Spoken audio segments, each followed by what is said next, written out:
謝霆鋒攤牌了，兒子大於一切，王菲被逼離開，謝震軒抱住張柏芝，媽媽你的苦日子到頭了。張柏芝，謝霆鋒的偉大兒子謝震軒，年僅16歲，卻星光十足，是一個善良孝順的好孩子。時間回到2012年，謝霆鋒公開宣布與張柏芝離婚，重回王菲身邊。張柏芝深感震驚，此內她還要照顧5歲的謝震軒和2歲的謝震南。張柏芝的日子過得很辛苦。謝震軒5歲時就知道如何保護媽媽，媽媽帶他們出去吃飯，然後在餐廳裏睡着了。他和弟弟依偎着媽媽，一動不動，直到媽媽和張柏芝醒來。這一幕被路人拍了下來。雷動。謝震軒小時候曾接受採訪，當被問及他的父親謝霆鋒時，謝震軒顯得很不耐煩。他直言自己只認識媽媽，不認識他的父親。他的表情充滿了憤怒。謝震軒在他6歲的時候就對父親謝霆鋒非常不滿，因為他親眼目睹了媽媽張柏芝的哭泣和努力。他自己的媽媽承擔起了家庭的所有重擔，但他的父親卻去和另一個女人住在一起了。謝震軒自然抗拒父親的稱號，自然困惑。時間一晃，時間來到了2023年，媒體拍到謝震軒和謝霆鋒一起出國旅行，父子倆疑似和好。謝霆鋒確實在2個孩子身上犯了大錯，但他願意將自己的20億財產公證給兒子兩位。謝震軒和謝震南也會為了財產而放下煩惱。謝震軒長大了，帥氣又聰明。16歲時，他被拍到與甜美女孩散步，戀情消息立即傳開。16歲是愛情開始的年紀，謝震軒喜歡女孩子很正常。謝震軒在單親家庭長大，親眼目睹了母親張柏芝的辛酸淚水，他很可能會戀愛並結婚。他的出身家庭會影響他的婚姻觀和愛情觀。張柏芝回應了兒子與謝震軒的關係，他直言謝震軒談戀愛的可能性不大，他身邊的女孩最有可能是異性朋友，但不是他的女朋友。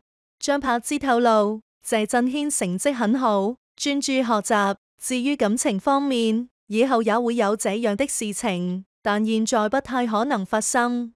張柏芝全心全意陪伴兒子謝震軒成長，他最了解兒子，他認為謝震軒的關係只是一場誤會。謝震軒未來將專注於學業，成為第2代學術明星。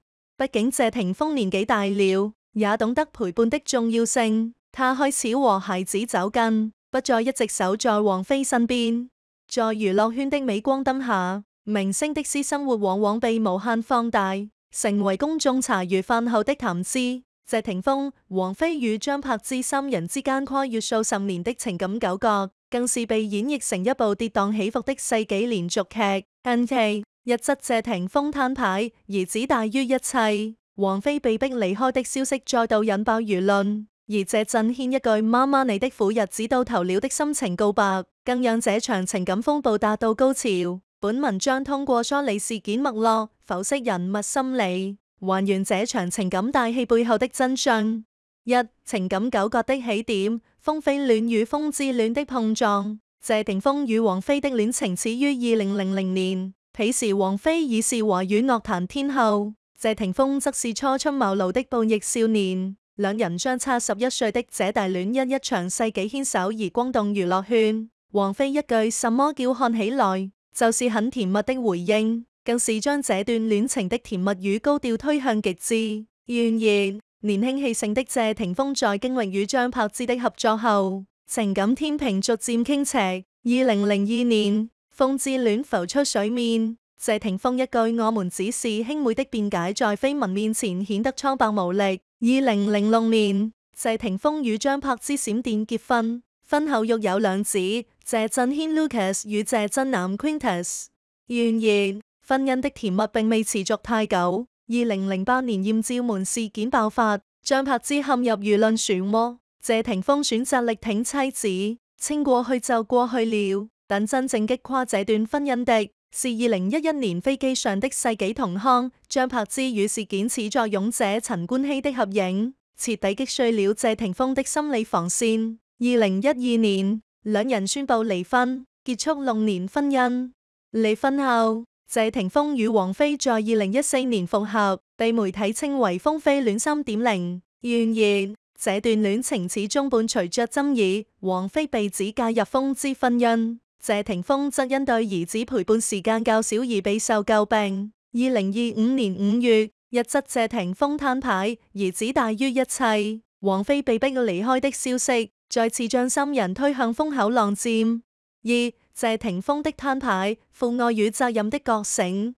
據媒體報道，謝霆鋒近期在公開場合表示，兒子永遠是第一位的，這一表態被解讀為其對王菲關係的重大調整。有消息稱，謝霆鋒與王菲因子女問題產生分歧，王菲希望保持低調，而謝霆鋒則因對子陪伴不足而深感愧疚，試圖通過減少與王菲的公開互動來修復父子關係。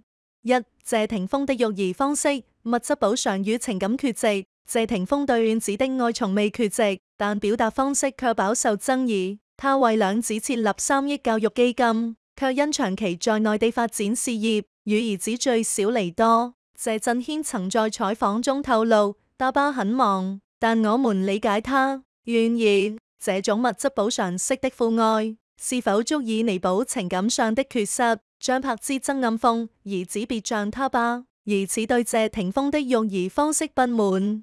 2. 王菲的被逼離開，輿論壓力與情感抉擇。王菲與謝霆鋒復合後，始終保持低調，她從未公開評價過風之婚姻，甚至在離婚聲明中寫道：這一世，夫妻緣盡至此，我還好，你也保重。然而，隨着謝霆鋒對子關注度的提升，王菲逐漸被推至輿論的風口浪尖。有傳言稱，王菲因不願捲入謝霆鋒的家庭紛爭，選擇主動減少與謝霆鋒的公開互動，甚至被指被逼離開。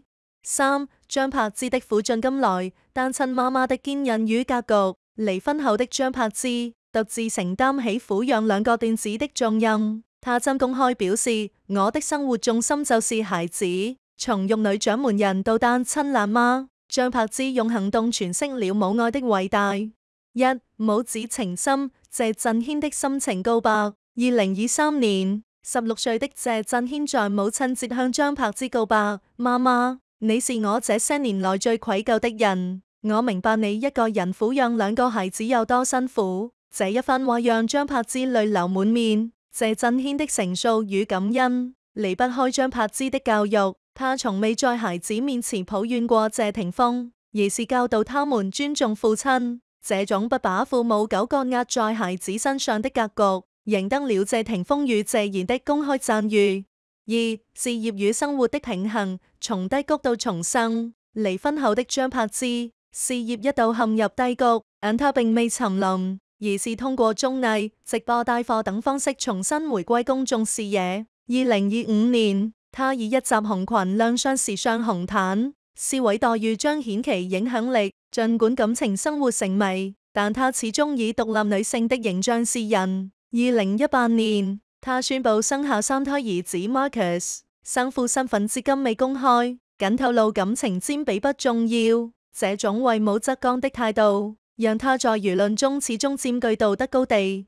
4. 輿論風暴的背後，公眾對明星私生活的窺探欲。謝霆鋒、王菲與張柏芝的情感糾葛之所以能持續引發關注，本質上是公眾對明星私生活的窺探欲作祟。從風飛戀的高調牽手，到風之婚變的狗血劇情，再到如今的兒子大於一切的攤牌，媒體與網友始終扮演着審判者的角色。1. 媒體的推波助瀾，標題黨與斷章取義。在流量至上的時代，媒體為博眼球，往往對明星動態進行誇大解讀。例如，謝霆鋒一句兒子永遠是第一位的，被解讀為與王菲分手；謝震軒一句媽媽你的苦日子到頭了，被渲染成張柏芝逆襲。這種斷章取義的報道，加劇了輿論的撕裂。2. 網友的道德審判，完美人設的崩塌，公眾對明星的期待往往超越了普通人的範疇。王菲因介入風之婚姻被指小三，張柏芝因艷照門被貼上不檢點的標籤，謝霆鋒因育兒缺席被罵不負責任。然而，明星也是普通人，他們的情感選擇同樣複雜。正如王菲在《將愛》中所唱：我們的愛情像一場戰爭，我們沒有流血，卻都已經犧牲。在這場情感戰爭中，沒有人格，只有傷痕。愛與責任的永恆命題。謝霆鋒、王菲與張柏芝的情感糾葛，折射出的是人性中愛與責任的永恆命題。王菲對愛情的純粹追求，讓她在面對竇唯的背叛時選擇果斷離開。張柏芝對母愛的堅守，讓她在離婚後獨自扛起家庭重擔。謝霆鋒對子的愧疚，讓他在事業與家庭間艱難平衡。真正的成熟不在於逃避責任，而在於正面內心的掙扎。正如謝震軒對張柏芝的告白：媽媽，你的苦日子到頭了。這句話不僅是對母親的安慰，更是對所有在愛與責任中掙扎的人的鼓勵。無論生活多麼艱難，只要心中有愛，終會迎來曙光。在這場持續20餘年的情感大戲中，沒有絕對的對與錯，只有選擇與承擔。而我們作為旁觀者，或許該學會放下道德審判的尺子，用更寬容的心態去看待這些在聚光燈下努力生活的普通人。